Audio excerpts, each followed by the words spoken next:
So I was wasting my time on Twitter X and I found a tweet that's very interesting. And you won't believe what Street Professor says. No woman really loves you. Every single girl is motivated by hypergamy. She only dates up. Solipsism. Her feelings are her reality. Tldr's law. No value, no relationships. Once you understand these concepts, it's laughably easy to predict their behavior. Even you, who sees yourself as poor, and she's dating or married to you, you are evidence of how upper she could attain. You are the prize, bro. Act like it. So let's play the game. Should we bookmark this, throw it in the bank, or should we throw it in the trash, flush it down the toilet? If you like self-improvement type of videos and we can just laugh about stupidity online, then watch my other videos. They're basically the same. You can improve yourself while not taking it too damn serious. And if you like that, subscribe. It'd help out the channel a lot. Back to the video. Now, before you react emotionally, before you either clap or get offended, let's reframe this correctly. This is a red pill, scarcity-based worldview. It's not just a tweet. It's a whole different perspective, a way of interpreting relationships through power, hierarchy, and leverage. The entire structure of this tweet is built on one assumption: love. Love is conditional and transactional, always. Notice the language. Every single girl, absolute phrasing, no exceptions. That's not analysis, that's ideology. And ideology simplifies its complexity because complexity is uncomfortable. When he says hypergamy, he's referring to the idea that women date up, socially, financially, status-wise. When he says solipsism, he's identifying her feelings define reality. When he says Tldr's law, he's arguing that if a woman no longer perceives value, the relationship ends. The tweet isn't really about women, it's about control. It frames relationships as predictions, like if you just learn the rules of the game, you'll never be blindsided again. And I understand why that's appealing, especially if you've been hurt, especially if you felt replaceable, especially if you gave your best and still lost her. But here's a deeper pattern. This tweet treats relationships like chess: moves, counters, positioning, leverage. It's power versus power, not partnership, not vulnerability, not mutual growth. Power game. And that framing matters because if you believe love is purely strategic,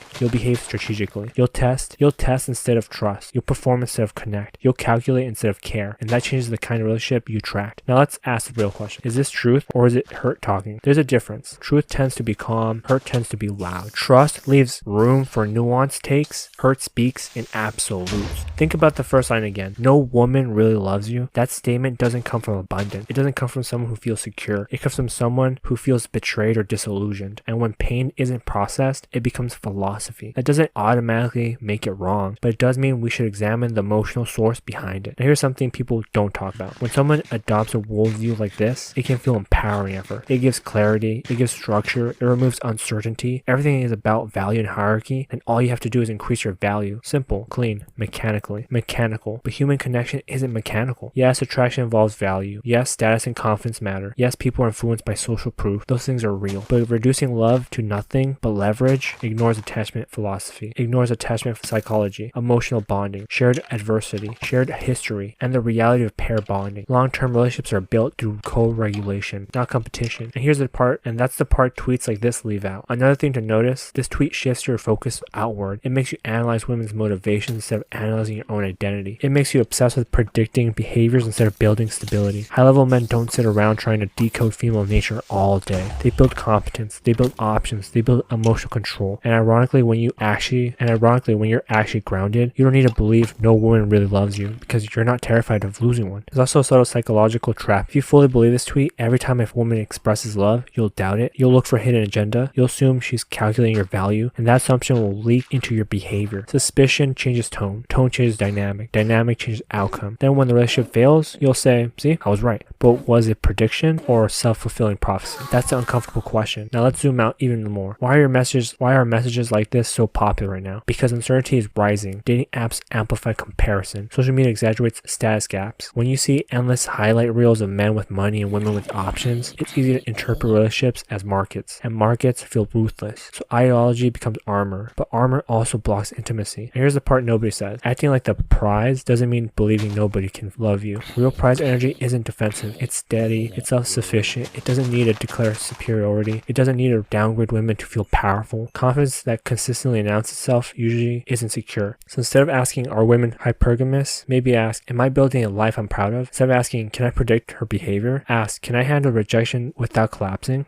Instead of asking, is love transactional? Ask, am I emotionally stable enough to sustain love? Those are harder questions, but they produce stronger men. So I'll leave you with this. When you read a tweet like this, don't immediately accept or reject it. Examine it. Ask where it comes from. Ask what kind of behavior encourages in. Ask what what kind of behavior encourages in you. Ask whether it builds resilience or resentment. And most importantly, is it true or is it hurt talking? Because the answer to that question will shape how you approach every relationship from here on out. Calm beats reaction. Clarity beats ideology. And strength isn't about predicting women. It's about mastering yourself. So what does this tweet get right? Alright, maturity isn't pretending something is completely wrong just because it sounds extreme. Maturity is being able to separate the truth inside it from the exaggeration wrapped around it. First thing, attraction doesn't involve value. That's real. Ambition matters. Competence matters. Confidence matters. If you're directionless, insecure, and consistently seeking validation, it'll affect how people see you. Not just women, people in general. Humans are wired to respond to signals of stability and capability. When someone feels grounded and purposeful, it creates a sense of safety and intrigue. But here's something deeper that rarely gets explained. Value isn't just money or status. Emotional regulation is value. Social intelligence is value. Physical health is value. The ability to handle pressure calmly is value. The internet reduces value to income and dominance. Real life is much broader than that. Second, yes, some people date up. Socially, financially, even emotionally. Hypergamy as a concept exists in certain environments. People are influenced by opportunity. If someone improves their social circles or careers, their dating options can expand. That's observable reality. But what the tweet skips is that men do this too. People, not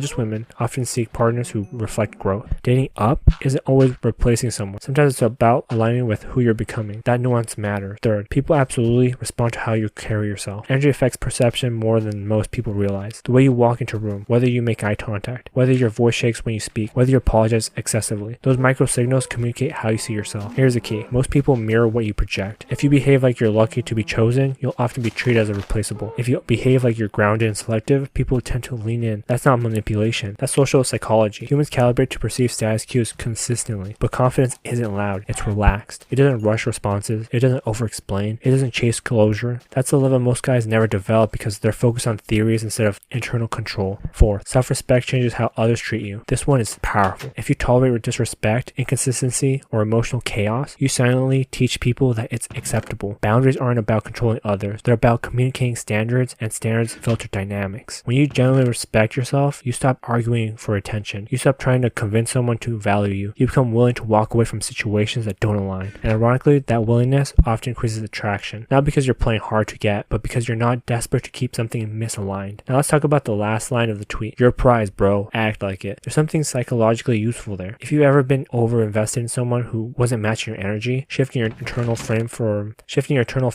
I hope she picks me to we're both evaluating each other can be empowering. It reduces pedestal behavior. It stabilizes your emotion. It reminds you that you have agency. But here's an important distinction. Acting like the prize should change your behavior, not your empathy. It should reduce neediness, not increase arrogance. It should create self-sufficiency, not contempt. The extreme version of this mindset turns into superiority. The healthy version turns into grounded confidence. And that's the difference between validating reality and submitting to ideology. Because here's where people go wrong. They hear value matters and turn into love is fake. They hear confidence attracts and turn into vulnerability is weakness. They hear date up and turn into trust no one. That leap, that exaggeration is where bitterness is born. Real strength acknowledges pattern without becoming enslaved by them. Yes, empowering yourself increases your options. Being competent changes how you're perceived. Yes, insecurity repels. Those are grounded observations. But that doesn't mean every relationship is a calculated transaction. It doesn't mean genuine attachment doesn't exist. It doesn't mean loyalty is an illusion. It means human beings respond to growth. Here's another thing most people don't talk about. Confidence isn't about believing you're better than others. It's about being okay if someone doesn't choose you. The emotional independence is attractive because it signals abundance. Not necessarily abundance of money or women, but abundance of self-worth. And self-worth is felt. You can't fake in long term. So when we validate parts of this tweet, we're not endorsing the extreme claim that no woman really loves you. We're recognizing that self-improvement matters, presentation matters, boundaries matter, stability matters, but we're also refusing to reduce love to a scoreboard. There's a mature middle ground. Build yourself, increase your competence, carry yourself with composure, refuse to chase validation, hold standards. And at the same time, stay emotionally intelligent enough to recognize real connection when it appears. That balance is power, not rage, not cynicism, not blind idolism, balanced clarity. So yes, value matters. Yes, how you carry yourself shapes your outcome. Yes, acting like you have options shifts your mindset. But maturity is knowing where reality ends and resentment begins. And that's the level most conversations online never reach. So what does it miss? What is this tweet missing? Some perspective. If you want to elevate above surface level masculinity, you have to go deeper than slogans. You have to understand psychology and not just internet ideology. First thing it misses, when you reduce women to laws, you remove individuality. When someone says hypergamy explains all women or Brute Default's law predicts every relationship, they're turning human beings into formulas. But people are not algorithms. They're shaped by childhood attachment, family dynamics, trauma, culture, personality traits, and personal values. Two women can date the same man for completely different reasons. One might value emotional steadiness because she grew up in chaos. Another might value ambition because she grew up around stagnation. One might prioritize loyalty. Another might prioritize excitement. Human motivation is layered. When you find that complexity into one rule, you stop seeing individuals. And when you stop seeing individuals, you start interacting with projections instead of people. That's not strength, that's oversimplification. Second, long-term relationships require trust, not consistent value comparison. If you enter a relationship believing it's a marketplace of evaluation happening every day, you'll behave defensively. You'll measure yourself consistently. You'll look for signs of replacement. You'll compete with imaginary rivals, and that constant internal comparison erodes peace. Real long-term bonding is built through consistency and shared experience, through showing up repeatedly, through solving problems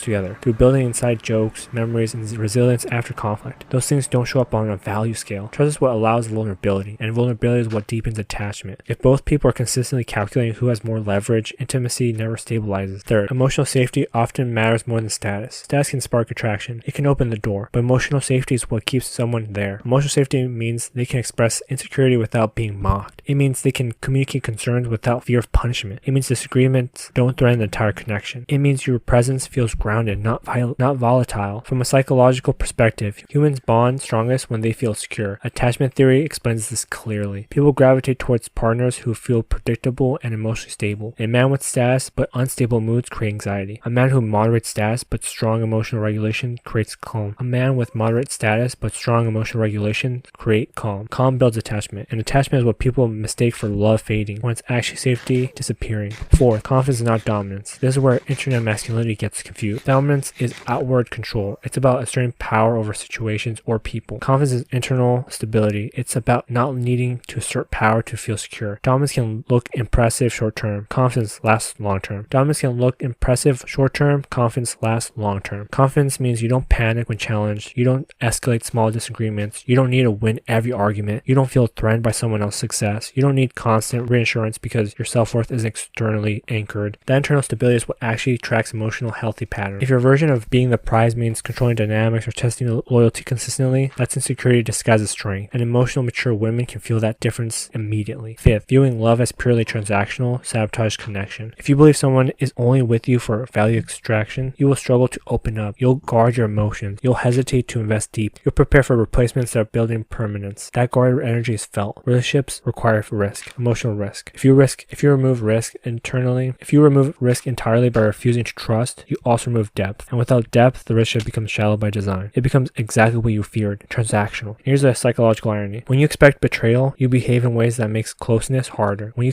closeness becomes harder, connection weakens. When connection weakens, the relationship may end. And then the ideology feels confirmed. But it wasn't proof. It was conditioning. Surface level masculinity focused on strategy. Deep masculinity focused on stability. Surface level masculinity observes over predicted female behavior. Deep masculinity focuses on becoming emotionally regulated enough to handle whatever behavior shows up. Surface level masculinity talks about winning. Deep masculinity talks about alignment. This is where most online conversations stop. They don't discuss attachment styles. They don't discuss trauma responses. They don't discuss how unresolved insecurity shapes perspective. They don't discuss how childhood experiences affect partner choice. They stay at ideology level, but psychology explains more than ideology ever will. Some people leave relationships because of opportunity. Some leave because of unaddressed resentment. Some leave because emotional needs weren't met. Some stay because of shared values and long-term commitment. There's no single law that governs all of it. And here's the grounded takeaway. Yes, build yourself. Yes, increase your competence. Yes, hold standards. Yes, carry yourself with confidence, but don't sacrifice emotional intelligence for certainty. Don't sacrifice nuance for slogans, and don't sacrifice connection for control. Because the strongest men are not the ones who believe love is impossible. They're the ones who are stable enough to risk it without losing themselves. That's not internet ideology. That's psychological strength. Alright, let's zoom out, because this tweet isn't just about women. It's about dating. It's not even just attraction. It's about worldview, and worldview usually doesn't force, and worldviews usually don't form in calm seasons. They form in emotional ones. Here's a bigger pattern most people will admit. Many extreme beliefs are born from heartbreak, not clarity. When someone you trusted leaves, when you feel replaced, when you gave your best and it still wasn't enough, your brain looks for protection. It wants a framework that makes the pain make sense. So it creates a rule, a law, a universal truth, something predictable. Women are hypergamous. Love is transactional. No one really loves you. That belief feels stabilizing because it removes uncertainty. If everything is a power game, then at least the game has rule. But clarity is calm. Hurt is urgent. Urgency often disguises itself as wisdom. Now let's talk about cynicism. Cynicism can feel empowering. When you say, I see how it really works, you feel above the chaos. You feel untouchable, detached, prepared. But here's what cynicism often masks: fear of vulnerability. If you convince yourself love isn't real, you never have to risk it fully. If you convince yourself loyalty is fake, you never have to depend on it. If you convince yourself people always leave for better options, you never have to trust deeply. Cynicism protects you from disappointment, but it also protects you from intimacy, and that's the trade-off most men don't realize they're making. Now here's where we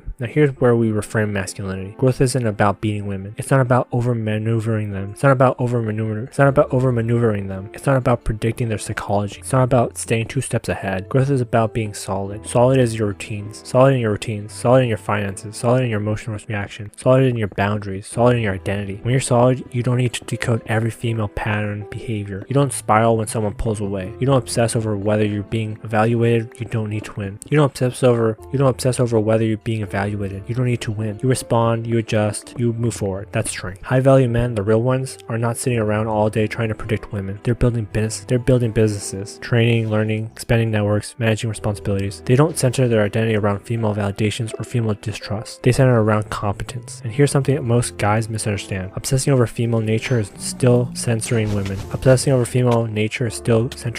Whether you're pedalizing or demonizing, you're still revolving around them. Secure men don't revolve. They're built, they're the shift. Instead of asking, how do I prevent myself? How do I prevent being replaced? Ask, am I building a life where I have options? Options aren't just other women. Options are skills, options are income streams, options are social circles, options are emotionally resilience, options are the ability to walk away and still feel stable. Secure men build options. Insecure men build resentment. Resentment feels powerful at first. It creates a sense of moral superiority. I see the truth. I'm not naive like everyone else. But resentment slowly narrows your world. It makes you grounded. It makes you suspicious. It makes you tense. And tension is not attractive. It's not peaceful. It's not powerful long term. Now let's look deeper. Now let's look at the deeper life framework. Every time you express loss, you have 2 paths. You can harden or you can stabilize. Hardening makes you rigid. Stabilizing makes you grounded. Rigid men snap under pressure. Grounded men bend and recalibrate. When you zoom out far enough, this tweet becomes less about dating and more about identity formation. Are you forming your identity around fear of loss or around confidence in self? Because those 2 foundations create completely different lives. If your foundation is fear of loss, you'll consistently guard your position. If your foundation is confidence in yourself, you'll consistently expand your position. Expansion beats protection. Protection is defensive. Expansion is proactive. And that's the grounded version of masculinity most people never talk about. Masculinity isn't about dominance over women. It's about dominance over your impulses. It's not about controlling someone else's options. It's about increasing your own. It's not about proving you're the prize. It's about becoming so competent and self-sufficient that you don't need to say it. Here's the truth. When you're genuinely building your body, your skills, your finances, your emotional stability, you don't have time to argue ideology all day. You're too busy improving. And ironically, that grounded focus makes you even more attractive than any theory ever will. Because calm confidence feels safe, resentment feels volatile. So the biggest pattern here isn't women are this or men should be that. The bigger pattern is this. Pain creates ideology. Security creates balance. And the men who